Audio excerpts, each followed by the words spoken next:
Genesis chapter 30.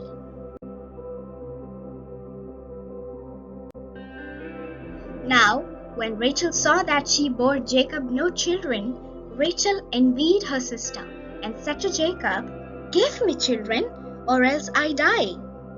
And Jacob's anger was aroused against Rachel, and he said, "Am I in the place of God, who has withheld from you the fruit of the womb?" So she said, "Here is my maid Bilhah. Go into her, and she will bear a child on my knees, that I also may have children by her." Then she gave him Bilhah, her maid, as wife. And Jacob went into her. And Bilhah conceived and bore Jacob a son. Then Rachel said, "God has judged my case, and he has also heard my voice and given me a son." Therefore she called his name Dan, and Rachel's maid Bilhah conceived again and bore Jacob a second son. Then Rachel said, "With great wrestlings I have wrestled with my sister, and indeed I have prevailed." So she called his name Naphtali. When Leah saw that she had stopped bearing, she took Zilpah, her maid, and gave her to Jacob as wife. And Leah's maid Zilpah bore Jacob a son. Then Leah said, "A troop comes." So she called his name Gad. And Leah's maid Zilpah bore Jacob a second son.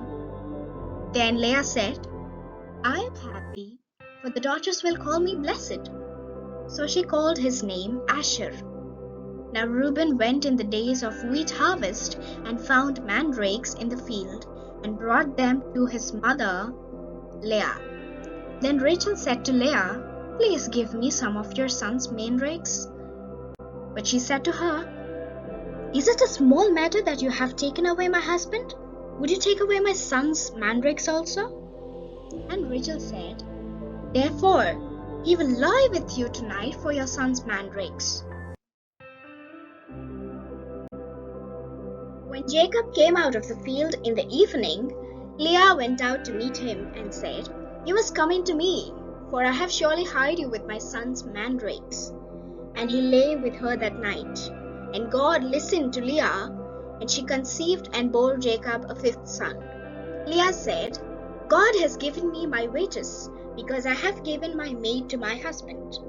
So she called his name Issachar. Then Leah conceived again and bore Jacob a sixth son. And Leah said, "God has endowed me with a good endowment. Now my husband will dwell with me, because I have borne him 6 sons." So she called his name Zebulun.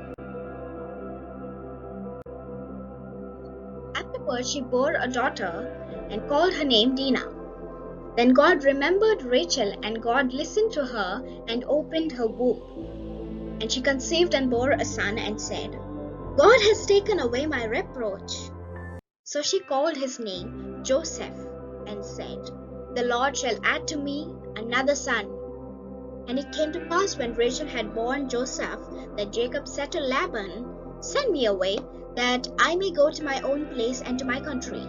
Give me my wives and my children for whom I have served you, and let me go, for you know my service which I have done for you." And Laban said to him, "Please stay, if I have found favor in your eyes, for I have learned by experience that the Lord has blessed me for your sake." Then he said, "Name me your wages, and I will give it." So Jacob said to him, "You know how I have served you, and how your livestock has been with me. For what you had before I came was little, and it has increased to a great amount. The Lord has blessed you since my coming. And now, when shall I also provide for my own house?" So he said, "What shall I give you?" And Jacob said, "You shall not give me anything. If you will do this thing for me, I will again feed and keep your flocks. Let me pass through all your flock today, removing from there all the speckled and spotted sheep, and all the brown ones among the lambs, and the spotted and speckled among the goats. And these shall be my wages. So my righteousness will answer for me in time to come, when the subject of my wages comes before you.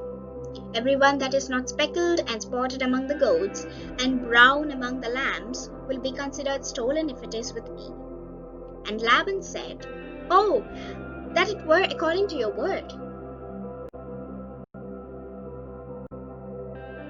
So he removed that day the male goats that were speckled and spotted, all the female goats that were speckled and spotted, everyone that had some white in it, and all the brown ones among the lambs, and gave them into the hand of his sons. Then he put 3 days' journey between himself and Jacob fed the rest of Laban's flocks. Now Jacob took for himself rods of green poplar, and of the almond and chestnut trees, peeled white strips in them, and exposed the white which was in the rods. And the rods which he had peeled, he set before the flocks in the gutters, in the watering troughs where the flocks came to drink, so that they should conceive when they came to drink. So the flocks conceived before the rods, and the flocks brought forth, streaked, speckled, and spotted. Then Jacob separated the lambs, and made the flocks face toward the streaked, and all the brown in the flock of Laban. But he put his own flocks by themselves, and did not put them with Laban's flock. And it came to pass, whenever the stronger livestock conceived, that Jacob placed the rods before the eyes of the livestock in the gutters, that they might conceive among the rods. But when the flocks were feeble, he did not put them in. So the feebler were Laban's, and the stronger Jacob's. Thus the man became exceedingly prosperous, and had large flocks, female and male servants, and camels and donkeys.